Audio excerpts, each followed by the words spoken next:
प्रहायणे नितमोनुव्रते सनन्दनादे मुनिभिः स्थितोक्तम् श्रीनारदाय खिलतत्वसाक्षणे। आइए कथा को आगे बढ़ाते हुए अपने ध्यान को केंद्रित करें। सज्जनों, कलयुग में आदमी की उम्र 100 वर्ष निर्धारित की, लेकिन 100 वर्ष कोई बिरला ही जी पाता है। अगर कोई 100 वर्ष पे पहुंच जाए तो उसका हल्ला 100 कोस तक हो जाए कि हमारे बाबा 100 वर्ष के हो गए। लेकिन शास्त्र कहता है कि कम से कम आदमी को 100 वर्ष तो जीना चाहिए, लेकिन आदमी 100 वर्ष पहुंच नहीं पाता। ये कलयुग की बात है। अब 100 वर्ष हमको मिले तो 100 वर्ष तो हमारे 50 वर्ष तो सोने में निकल जाते हैं। 12 दिन के घंटे और 12 रात के घंटे जब मिला के एक दिन होता है, तो रात्रि सोने में जाती है। यानी 100 वर्ष की आधी गई सोने में। अब बच्ची 50 और 50 में 25 वर्ष चली जाती है श्रीमती जी के हुक्म में। प्यार से बोलिए राधे राधे।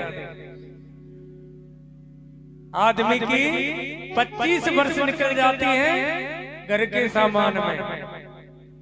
अब बच्ची क्या 25 वर्ष। अब पीछे 25 वर्ष में कुछ होता नहीं है। तो राजन, अब तो तेरे पास एक ही उपाय है, केवल राम को रटना। और सज्जनों, राम कैसे रटना है? रामचरितमानस में गोस्वामी जी कहते हैं कि कर से करामो करहु विधि नाना, कर से करामो करहु विधि नाना, मन राखो जहाँ कृपा निधान। मन राखो जहाँ कृपा निधाना। श्री राम जय जय राम। श्री राम जय राम जय जय राम। श्री राम जय राम जय राम। श्री राम जय राम जय जय राम। चाहे झाड़ू लगाओ तो भी राम का नाम लो, नाम काम आएगा। खेत में काम करो, भगवान को याद रखो, भगवान का भजन हो जाए। कर से करो, कर से कर्म करो विधि नाना, और मन राखो जहाँ कृपा निधान। कैसे कि अब तो नारिकेल पहले हमारी मैया बहन पानी लाए करेंगे कुआं पे, 2-2 मटकी ऊपर होकर दोनों हाथ छोड़ दे, मटकी मूड पर रखिए। 10 आदमी आ जाए तो औरत आ जाए, बात कर ले आपस में, तेरे घर में क्या है, तेरे घर में क्या है। अब बात भी करती है, लेकिन उसका ध्यान कहाँ होता है? मटकी पर, कहीं मटकी ना गिर जाए। जैसे नागर को चित गागर पर। कर से कर्म करो विधि नाना, और मन राखो जहाँ कृपा निधाना। कि राजन, अब तो तुझे हर घड़ी हर पल उस कृष्ण की स्मृति बनानी। और राजन, सबसे पहले जितासनो जित सासो जितेंद्रिय, कि अगर तुम्हें ज्यादा भजन करना है तो आसन को जीतना सीखो। प्रातः जल्दी स्नान करो। देखो, शास्त्र में 3 प्रकार के स्नान हैं: देव स्नान, मनुष्य स्नान और राक्षस स्नान। देव स्नान 4:30 बजे से और 5 बजे तक हो जाता है। 5 बजे से और सूर्य उदय के 10 मिनट पहले तक मनुष्य स्नान होता है, और सूर्य उदय के बाद जो स्नान होता है वो राक्षस स्नान कहा गया है। सनातन पद्धति। इसलिए सूर्य उदय से पहले नहाने का प्रयास करें कि राजन जल्दी नहाएं, और आसन जीतने का प्रयास करें कि कितनी देर बैठ सके। एक आसन पर ज्यादा देर बैठने की आदत बनाओ। जितासन और जित संग और राजन संग का त्याग करें, बुरे संग का त्याग करें, अच्छे लोगों का संग करें। यही जीवन का सार है। सज्जनों, राजा परीक्षित को भागवत का शुभारंभ किया सृष्टि प्रकरण से। देखो, सृष्टि प्रकरण बहुत लंबा है, लेकिन जहां से सृष्टि प्रारंभ होती है मैं आपको बताऊं कि जब ये पूरा संसार प्रलय में लीन होता है, इस पृथ्वी की जगह जब जल ही जल होता है, कुछ नहीं बचता, केवल सत्य बचता है। और वह सत्य नाम की शक्ति अपने आप में विचार करती है कि मैं कह रहा हूं, तो सत्य नाम की शक्ति ने अपना मकान बनाया घर जल के अंदर। सज्जनों, संस्कृत में जल को नार कहा गया है और मकान का अर्थ, मकान का जो अर्थ है संस्कृत में उसको अयन कहते हैं, कि नार में जिसने अयन बनाया उस शक्ति का नाम नारायण पड़ा। क्या पड़ गया? उस सत्य का नाम नारायण।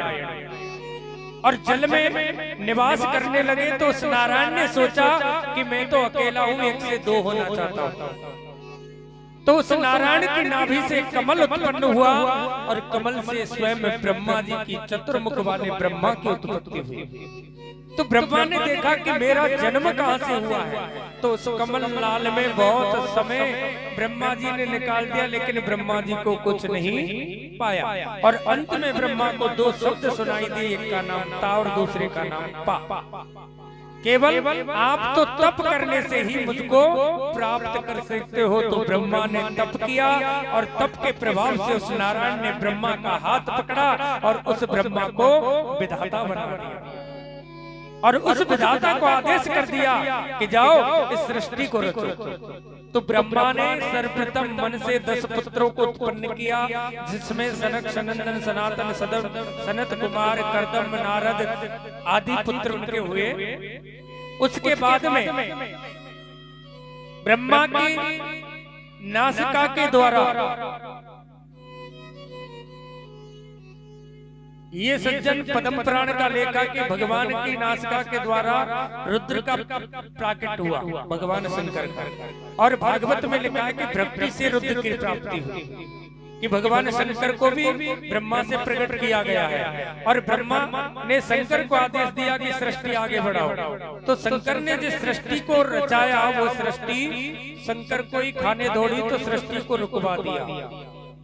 जितने भी फूल, पत्ती, लोग, मोह, जितनी भी चीज संसार में है सब ब्रह्मा से उत्पन्न है, क्योंकि उसको स्वयं नारायण ने विधाता बनाया। ये भागवत कहती है। सुखदेव जी महाराज राजा परीक्षित से कहते हैं कि परीक्षित, ब्रह्मा ने सृष्टि को आगे बढ़ाया, लेकिन सृष्टि को आगे बढ़ाएं कहां से? उसी सृष्टि में ब्रह्मा के पुत्र कश्यप, कश्यप की 13 पत्नी और एक पत्नी से 2 राक्षस पुत्रों को जन्म होता है। सज्जनों, एक का नाम हिरणाक्ष और एक का हिरण्याकश्यप। हिरण्याक्ष इतना दुराचारी हो गया, ये लोभ का अवतार है। इसने पूरी पृथ्वी को जल में ले गया, चारों तरफ गंदी वस्तु का परकोटा लगाया और बैठ गया। अब जब पृथ्वी नहीं है तो ब्रह्मा जी सृष्टि को आगे कैसे बढ़ाए? तो भक्तों की रक्षा के लिए स्वयं नारायण ने 12 अवतार धारण किया। बोलिए 12 भगवान की। और स्वयं नारायण ने उस लोभ को मार करके, देखो ये मारा धाड़ की बात है ना, 7 दिन तक आपको कथा में नहीं मिलेंगी। अब कोई कहे महाराज हिरण्याक्ष के भगवान ने कैसे कैसे गदा मारे, कितने डुक दिए, कितने दिन युद्ध हुए, तो युद्ध की बात कलयुग में करना ठीक नहीं है, क्योंकि ऐसा कोई घर होगा शायद उसमें युद्ध ना चलता हो। तो युद्ध तो हम लोग घरों में ही बहुत देखते हैं, तो भागवत में युद्ध की बात करना ठीक नहीं है। तो भगवान ने थोड़े समय में 12 अवतार लेकर के और लोभ को नष्ट किया। लोभ जब हटेगा तभी तो नारायण आएगा। लोभ को भगवान ने मारा और पृथ्वी की स्थापना की भक्तों की रक्षा के लिए, फिर सृष्टि को आगे बढ़ाया। रुद्र, सनकादिक आदि बहुत सृष्टि का प्रकरण आगे किया, फिर अंत में देखा ब्रह्मा जी ने कि बिना युग पुरुष के सृष्टि आगे नहीं बढ़ सकती, तो एक जोड़ा उत्पन्न किया स्त्री का और पुरुष का। पुरुष का नाम मनु रखा गया और स्त्री का नाम शत्रुपा रखा गया। सज्जनों, मनु शत्रुपा के 2 पुत्र होते हैं, प्रियव्रत और उत्तानपाद, और 3 पुत्री होती हैं, आकुति, देवहूति और प्रसूति। इनने पूरी सृष्टि को आगे बढ़ाया। देवहूति का विवाह कर्दम ऋषि के पास होता है, आकुति का विवाह रुचि प्रजापति के साथ में होता है, और प्रसूति का विवाह दक्ष प्रजापति के साथ में होता है। सज्जनों, देवहूति कर्दम ऋषि को कैसे ब्याही? ये ब्रह्मा के मानस पुत्र हैं कर्दम। ये तप करने के लिए चले गए और इन्होंने बहुत तप किया, लेकिन एक दिन इनके मन में क्या हुआ, विकृति आ गई और देखा कि दुनिया वाले तो विवाह करके परिवार बढ़ाते, हम भी चाहते कि परिवार बढ़ाए। तो संकल्प करके इन्होंने तपस्या की और भगवान प्रकट हो गए। और भगवान जब प्रकट हुए तो कह दिया कि तुम्हारा कर्दम, तुम्हारा विवाह हो जाएगा। अब कर्दम जी कहते हैं कि प्रभु मुझे विवाह नहीं करना है। भगवान बोले भैया तूने संकल्प लेके भजन किया तो तुझे विवाह तो करना पड़ेगा। और भगवान की बात कर्दम मानने को तब तैयार हुए, कहा प्रभु मैं विवाह तो कर लूंगा, लेकिन पुत्र बन के आपको आना पड़ेगा। तो सज्जनों, मनु की पुत्री से देवहूति के साथ में कर्दम ऋषि का विवाह हुआ, जिससे सबसे पहले 9 कन्याओं ने जन्म लिया। जो ऋषियों की भारिया हुई, उनमें सबसे बड़ी पुत्री का नाम अनुसुईया था, जिस अनुसुईया के नाम से आज अपने भारत वर्ष की स्त्रियों को गर्व है।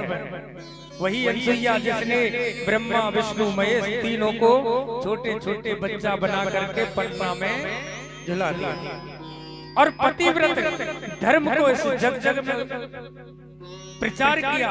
आज अनुसुईया इन्हीं देवहूति की पुत्री है। और सज्जनों, समय आया, काफी समय पश्चात स्वयं माता अदिति के गर्भ से भगवान कपिल का प्रादुर्भाव हुआ। स्वयं कपिल भगवान विष्णु के अंश अवतार माता देवहूति के यहाँ प्रकट होते हैं।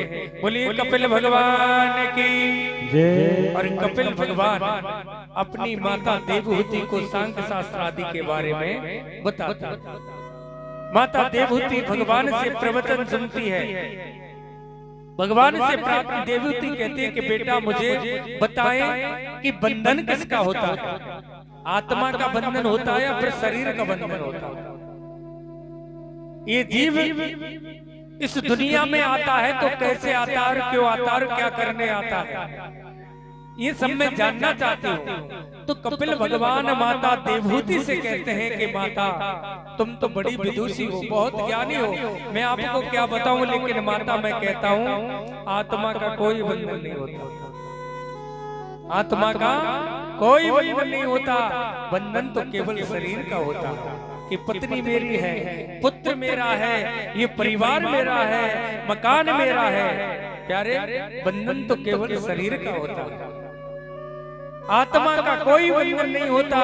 आत्मा का बंधन होता तो पत्नी छोड़ करके चली जाती है, आत्मा से रोक करके दिखाए।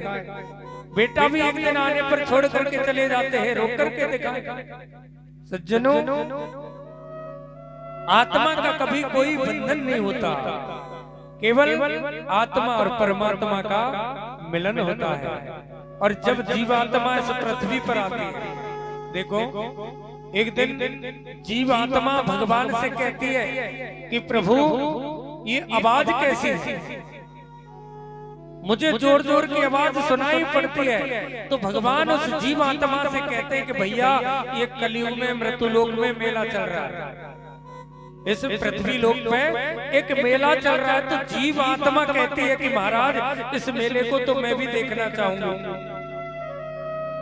भगवान मना करते हैं लेकिन जीव आत्मा नहीं मानती है। तो भगवान बोले भाई जब तू मेला देखने जाएगा तो तुझे साधन की व्यवस्था भी करनी पड़ेगी। ज्यादा दूर मेला हो तो भाई साधन से ही जाना पड़ेगा। तो परमात्मा ने उस जीव रूपी आदमी, उस जीवात्मा को एक शरीर तैयार किया 5 तत्वों से बना करके, और उस 5 तत्व के शरीर में वो जीवात्मा स्थापित की। कहा कि इसमें बैठ करके तू मृत्युलोक में जा। अब सज्जनों, जीवात्मा जब जाने लगी तो ईश्वर कहता है कि भाई रुक, तू मेला देखने जा रहा है और मेले में तो बिना पैसे के कुछ नहीं है। क्यों साहब? मेला देखने अगर आए तो मेले में बिना पैसे के कुछ नहीं है, देख कर आ जाओ। तो भगवान कहता है कि तुझे तो मेले में पैसों की जरूरत पड़ेगी। तो भगवान उस जीवात्मा को सांस रूपी पैसे देते हैं कि बेटा ऐसा मत करना कि बढ़िया बढ़िया चीज तो मेले में दिखे और तू सब ही खरीदे और पैसे ने वैसे ही बर्बाद कर दे, और पैसे खर्च हो गए ना तो दोबारा मिलने वाले नहीं है। तो सांस रूपी पैसे लेकर के 5 तत्व की काया में बैठ करके जीवात्मा और माता के गर्भ में आती है। और गर्भ में जब आती है, जब इसको थोड़ा दुख मिलता है ना, साधन में बैठने में जब ज्यादा दोची लगती है कि माता चटपटा खाती है, ये करती है, वो करती है, तो जीवात्मा तड़फड़ाती है और कहती है कि गोविंद, मुझे इस नरक से बाहर निकाल, मुझे मेला देखना है। समय आता है कि परमात्मा उस गर्भ से बाहर निकालता है, वादा कर देता है कि वहां निकलने पर तेरा ही भजन करूंगा। लेकिन जब जन्म होता है आदमी का, तो जीवात्मा यहाँ आने पर माया के चक्कर में ऐसा पड़ जाता है।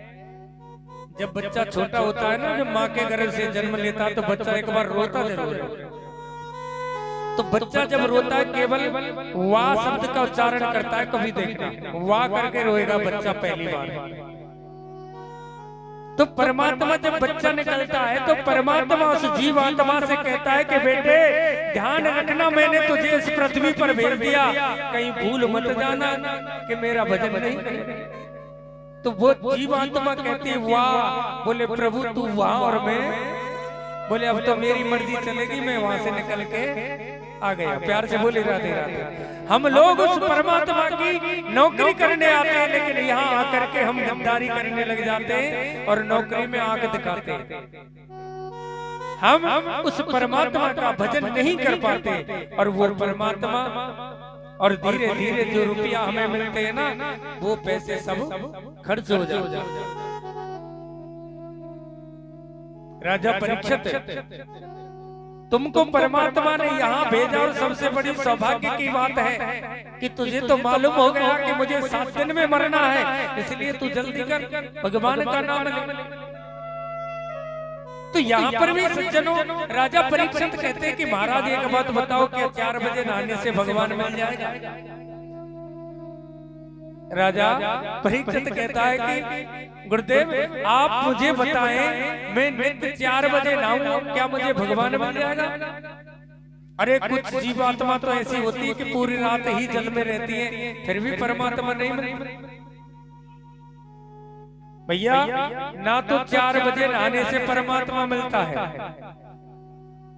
क्यों? अगर नहाने से परमात्मा मिलता तो जब भगवान राघवेंद्र वन को गए तो वन में भीलों से मुलाकात भगवान की होती है। जो भील कभी सर्दियों में तो नहाते ही नहीं थे, उन भीलों को स्वयं राघवेंद्र ने गले से लगाया।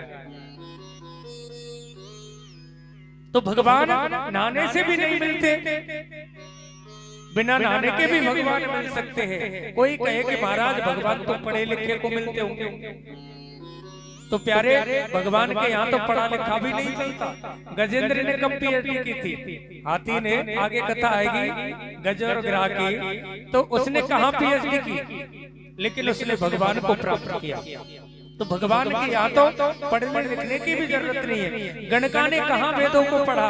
गणका ने भगवान को पाया। सबरी ने कहाँ वेदों को पढ़ा? लेकिन राघवेंद्र ने सबरी के झूठे वेद खाए। तो परीक्षित कहता है महाराज जब भगवान ये चीज नहीं देखता तो भगवान तो कम से कम जाति तो देखता होगा। तो प्यारे रामचरितमानस में स्पष्ट लिखा है कि जाति पात पूछे ना कोई, हरि को भजे सो हरि को होई। हरि को भजे सो हरि को होई। श्री राम जय राम जय जय राम। श्री राम जय राम जय जय राम। श्री राम जय बोलिए श्री राम जय राम जय जय राम। परीक्षित ने जब पूछा कि जात पात पूछे ना कोई और हर को भजे सो हर को। भगवान के यहाँ जाति पाति का संबंध नहीं है और जिस व्यक्ति ने भगवान का सानिध्य प्राप्त कर लिया उनको तो दुनिया नमन करती है प्यारे। कबीर को दुनिया देखती है, दुनिया नमन करती है। आज सबरी को हम लोग गाते हैं, गणका को हमने गाया। गणका नाम की जो वेश्या थी उसको हम लोग गाते क्योंकि उसने भगवान को प्राप्त। भगवान ना जाति देखते। देखो अगर जाति भगवान देखते तो मैं आपको बात बताऊं कि महाभारत में कथा आती है, कौरव पांडवों में जब तनाव हो गया, कौरव पांडवों में जब तनाव उत्पन्न हो गया, झगड़ा हो गया जमीन बंटवारे पर, तो भगवान नारायण शांति दूत बन करके आए। और जब भगवान आए तो दुर्योधन ने कपटपूर्ण हस्तिनापुर को ऐसा सजाया कि चारों तरफ हल्ला हो गया। हस्तिनापुर को देख करके तो जो उनके महामंत्री थे विदुर, उनको भी मालूम हुआ कि आज हस्तिनापुर क्यों सजेगी। सज्जनों, ये विदुर जी मंत्री थे दुर्योधन के राजा, लेकिन दुर्योधन ने इनको निकाल दिया बाहर कारणवश। आज दुर्योधन कदली वन में रह करके भगवान का भजन करते हैं, द्वादश अक्षर मंत्र को फेरा, ओम नमो भगवते वासुदेवाय, इस मंत्र का जाप करते और मालूम हुआ कि आज कृष्ण हस्तिनापुर आ रहे हैं। तो दोनों पति पत्नी उस भीड़ में, अब आप विचार करो कि आज हमारे प्रांत का मुख्यमंत्री अगर पथेना में आए तो देखने का नंबर नहीं आएगा। उस समय द्वारकाधीश जो पांडवों के शांति दूत बनकर के आए, कितने बड़े राजा, तो भीड़ बहुत जमा हो गई। विद्रानी कहती है महाराज ऐसी भीड़ में कृष्ण हमको कैसे देख पाए। विदुर जी कहते हैं अरे विद्रानी बाघ का नहीं आंख है तो लाखों आंख है। अगर बाघू हमारी तरफ नजर डालनी होगी ना तो जरूर हमारी तरफ देखेगा। क्यों? क्योंकि भगवान में वो सामर्थ्य है कि बिना आंखों के भी हजार आंखों के बराबर देख सकता है। रामचरितमानस प्रमाणित करती है इस बात को कि बिने पग चला ही सुनहि बिन काना, बिन कर करम करऊं विधि नाना। बिन कर करम करऊं विधि नाना। श्री राम जय राम जय राम। श्री राम जय राम जय जय राम। राम जय राम जय जय राम। श्री राम जय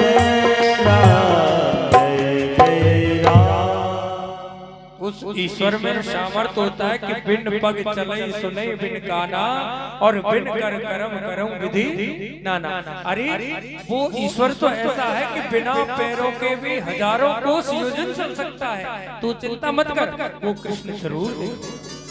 और सज्जनों जब कृष्ण आया, स्वयं नारायण जब हस्तिनापुर में आए और देखा कि उस भीड़ में से मानो विदुर जी को ऐसा लगा कि कृष्ण मुझको देख रहे हैं और मुझसे कुछ कह रहे हैं। ऐसा ही हुआ, इशारा कर दिया, बोले काका तुम घर पहुंचो हमारे। विदुर जी से काका कहते थे कृष्ण। क्या कहते?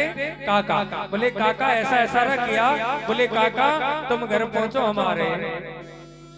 और विद्रानी को खबर करी जाके, बोले विद्रानी जल्दी करो, घर में चौका लगाओ, कृष्ण आने वाले हैं और मैं बाजार से कुछ लेकर के आता हूँ कृष्ण के लिए। उधर कृष्ण जब हस्तिनापुर में पहुंचे और जाकर के दुर्योधन से बात की, भैया 2-4 गांव पांडवन को दे, हम शांति वार्ता करने आए हैं, शांति दूत हैं, 2 गांव पांडवों को दे दो जिससे लड़ाई ना हो।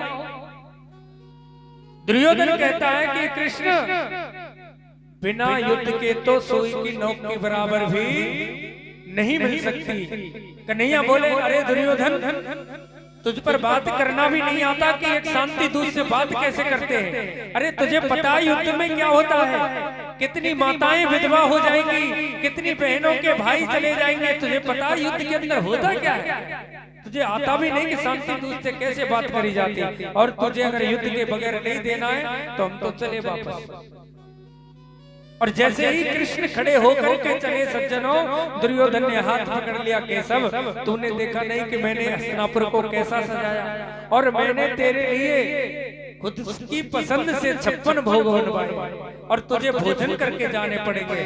कृष्ण ने कहा, देख मैं भोजन तो नहीं कर सकता, मैं तेरा भोजन नहीं कर सकता। बोले क्यों नहीं कर सकते? बोले भैया भोजन 2 परिस्थितियों में किया जाता है, भोजन केवल 2 ही परिस्थितियों में किया जाता है, या तो खिलाने वाले का भाव अच्छा हो, तो भोजन करके आया हुआ व्यक्ति भी भाव से एक हिस्सा तो खा ही लेगा, या तो खिलाने वाले का भाव हो, अब तेरे अंदर भाव नहीं और मेरे अंदर भूख नहीं। और एक परिस्थिति मेरे सामने ये है भैया कि मेरा तो पहले से निमंत्रण लग रहा है। बोले भैया कहाँ को निमंत्रण है? बोले मेरो निमंत्रण है काका विदुर के घर से। दुर्योधन बोला, तू विदुर के यहाँ क्या खाएगा? बोले इस बात की चिंता मुझे थोड़ी करनी, जिसने न्योता दिया वो चिंता करेगा। प्यार से बोली राधे राधे। केशव ने क्या कहा कि इस बात की चिंता मुझे थोड़ी करनी है। अरे इस बात की चिंता तो जो करेगा जिसने निमंत्रण दिया। भैया भागवत में हम भागवत करने आए तो भोजन की व्यवस्था तो इनको करनी। तो आज केशव कहता है कि मैं तो विदुर के यहाँ जाऊंगा, और सज्जनों स्वयं नारायण देखो 56 भोग को छोड़ करके आज न जाति को देखा न राजपाट को देखा भक्त के लिए, और विदुर जी के यहाँ पहुंचे। जाकर के भगवान ने कुंडी खटखटाई, अरे काकी ओ काकी। उस समय देखो विद्रानी जी स्नान कर रही थी, और आधे वस्त्रों में ही जैसे ही कन्हैया की आवाज कानों में गई कि कृष्ण आ गए, तो भीगे हुए वस्त्रों से आधे वस्त्रों से विद्रानी ने गेट को खोला, खिड़की खोली, कुटिया की, और गोविंद को देख करके निहारने लगे। दोनों नेत्र सजल विद्रानी के हो गए। इतना नहीं पता विद्रानी को कि मेरे शरीर पर वस्त्र है या नहीं, क्योंकि परमात्मा के सामने तो वस्त्र पहना हुआ आदमी भी निवस्त्र है। विद्रानी ने दोनों नेत्रों को खोला, नेत्र देखते ही देखते सजल हो गए। और एक घर में चौकी पड़ी हुई थी, उस चौकी पाटे को उठाया और कृष्ण से कहा, रे कृष्ण तुम यहाँ बैठो। उल्टा पाटा लगाती है, और उस पाटे को जैसे ही कृष्ण बैठने लगा पाटे को खींच लिया। बोले कृष्ण ये जगह ठीक नहीं है, तुम यहाँ बैठो। घर के चारों कोने में कृष्ण को विद्रानी ने घुमा दिया। कन्हैया बोले, काकी इतना मत तड़पाओ, बहुत जोर से भूख लगी। अब मन में विचार करती है विद्रानी कि काका भी बाजार को गए और घर के अंदर कुछ नहीं। लेकिन वो विद्रानी सज्जनों केलाओं के बाग में रहती थी, केलाओं के वन में रहती थी, तो कुटिया में कुछ केले पड़े हुए थे। दौड़ करके गई, उल्टे पाटे पर कृष्ण को बिठाया और केलाओं को लिया, और भाव से विद्रानी ने केले के छिलकों को भगवान कृष्ण के श्री मुख में दिया, गिरी को नीचे डाला। बड़े प्रेम से भगवान खाते हैं। भगवान प्यारे देखो, आज भाव की बात है। भाव से ही राम ने सबरी के बेर खाए, और भाव से आज विद्रानी के यहाँ भगवान छिलके खाए। कि भावना में अगर भावना हो तो भावना बेकार है।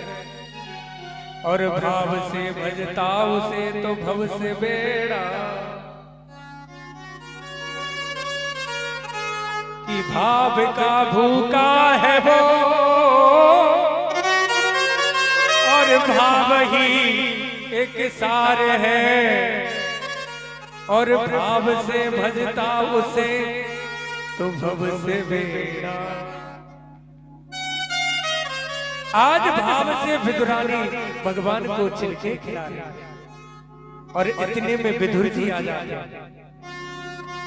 बाजार से कुछ लेकर के विदुर जी आए और विदुर जी ने देखा कि विदुरानी आधे वस्त्रों में है, गीले वस्त्र हैं, उल्टे पाटे पर कृष्ण को बिठाया, जोर से डांट लगाई, अरे विदुरानी तुझे इतना नहीं पता कि कृष्ण उल्टे पाटे पर बैठे हुए और कृष्ण को तू छिलके खिला रही है। झपट करके विदुर जी ने उन केलाओं को लिया और केला छील करके गिरी भगवान के मुख में। विदुर जी ने जब अपने हाथों से दी, याद करना कितना मान रखा अपनी काकी का। स्वयं नारायण विदुर जी से कहते हैं, बोले काका एक बात कहूं अगर बुरा ना माने तो। बोले काका एक बात कहूं अगर बुरा ना मानो तो। बोले कृष्ण कहो। बोले काका जो हाथ काकी के स्वाद से आ रहा ना, वो स्वाद तेरे हाथ में। बोले ऐसा स्वाद तेरे हाथों में नहीं है, क्योंकि जो भाव विदुरानी के अंदर था वो विदुर जी के अंदर उस समय नहीं था। तो उस कृष्ण को अगर आपको मनाना है तो विदुर जी के जैसे मनाओ, विदुरानी की तरह भोजन कराओ। विदुर घर आए बांके बिहारी, विदुर घर आए बांके बिहारी, विदुर घर आए बांके बिहारी, विदुर घर आए बांके बिहारी। हो बांके बिहारी मेरे कुंज बिहारी, बांके बिहारी मेरे कुंज बिहारी, बांके बिहारी मेरे कुंज बिहारी, बांके बिहारी मेरे कुंज बिहारी। घर आए बांके बिहारी, विदुर घर आए बांके बिहारी। देखो ये जो भागवत हमारी यहाँ चल रही है, इसको कहीं और भी देखा जा रहा है। अभी YouTube पे ये लाइव चली हुई है कथा, तो तुमको कहीं बाहर के आदमी भी देख रहे हैं कि कौन कौन कथा सुन रहा है, कौन कौन नहीं सुन रहा है। और मैं आपको बता दूं, मेरा आगामी जो प्रोग्राम है कथा का, यहाँ जो मैं कथा कर रहा हूँ ना, वो आधी कथा समझना, क्योंकि तुम सब अपने हो। और यहाँ से अगर मैं 10 कोस दूर जाकर के कथा करूंगा ना, वहां कथा का खेल ही अलग होगा। प्यार से बोलिए राधे राधे। आगामी जो मेरी कथा है सिरस में है, तारीख 28 से। बैर के पास जो सिरस है ना, 28 तारीख से अपनी भागवत वहां है। और बीच में आकर के एक आध बार देखना कि वहां भागवत का रंग क्या होता है। अब तुम लोग बैठे हो, कितना सुंदर कितनी भाव की कथा में मोड़ करके लाया, लेकिन फिर भी हमारी भैया तो बस बोले महाराज प्रसाद की तैयारी करो। देखो आज अगर कथा अपनी भाव से अच्छी बनी तो कल प्रसाद इतना आएगा कि थैलियों में भी नहीं आएगा, ये गारंटी मैं देता हूँ। क्योंकि यहाँ सब भगत अपने हैं और बांके बिहारी का प्रांगण है। बांके बिहारी को जब अपनी टेर सुनाई देगी तो ना तो अपन को भूख लगेगी और ना प्यास लगेगी। मीठी मीठी तालियों के साथ में विदुर जी का जो भाव का भजन है उसको गाए। विदुर घर आए बांके बिहारी, विदुर घर आए बांके बिहारी, विदुर घर आए बांके बिहारी।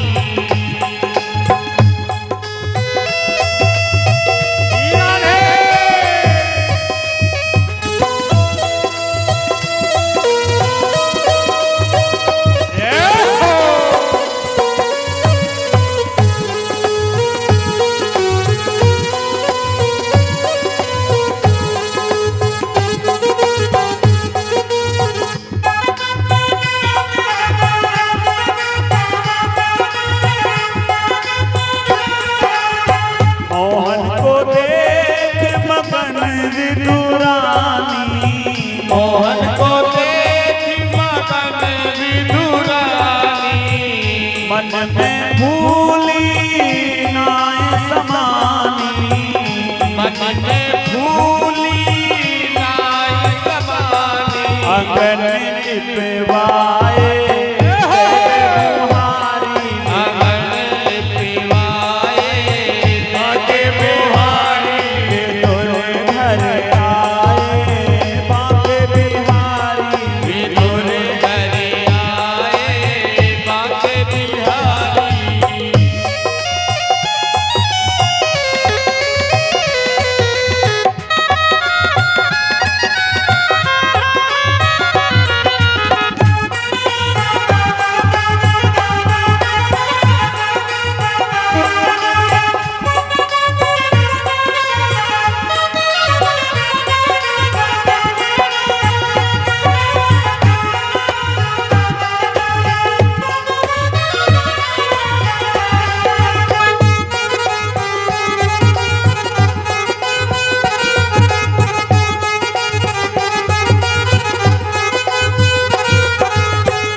उल्टी चौकी पर बैठाए, उल्टी चौकी पर बैठाए, उल्टी चौकी पर बैठाए, उल्टी चौकी पर बैठाए, प्रेम सहित भोजन करवाए, प्रेम सहित भोजन करवाए, कन्हैया ने खाए खुश है के भारी, कन्हैया ने खाए खुश है के भारी, विदुर घर आए माँ के बिहारी, विदुर घर आए माँ के बिहारी, ओ माँ के बिहारी मेरे मदन मुरारी, माँ के बिहारी मेरे मदन मुरारी, ओ माँ के बिहारी मेरे कुंज बिहारी, माँ के बिहारी मेरे कुंज बिहारी, विदुर घर आए माँ के बिहारी, विदुर घर आए माँ के बिहारी,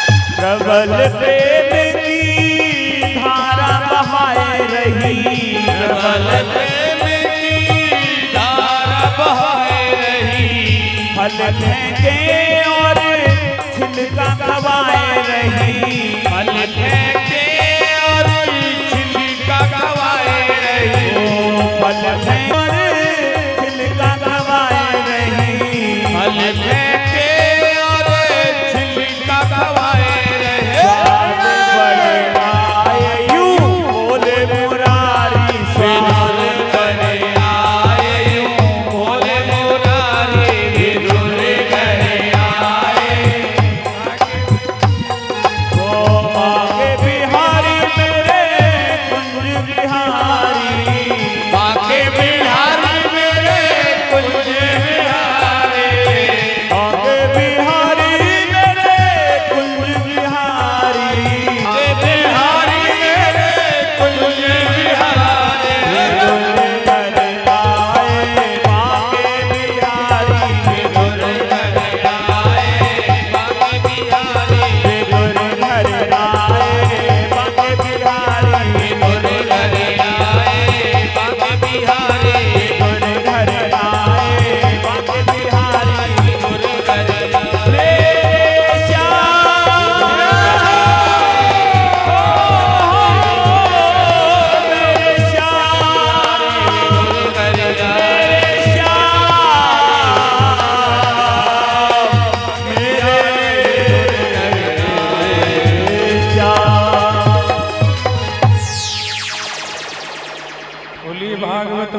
राजन, भगवान कभी जाति को नहीं देखते, अगर जाति देखते तो आज विदुर के यहाँ नारायण नहीं जाता। तो भगवान के भजन में तो सज्जनों ना जाति है, ना पढ़ा लिखा है, ना कोई उम्र है। भगवान उम्र को भी नहीं देखते। कल कथा आएगी बालक ध्रुव की, भक्त ध्रुव की 5 वर्ष की अवस्था में नारायण को प्राप्त किया।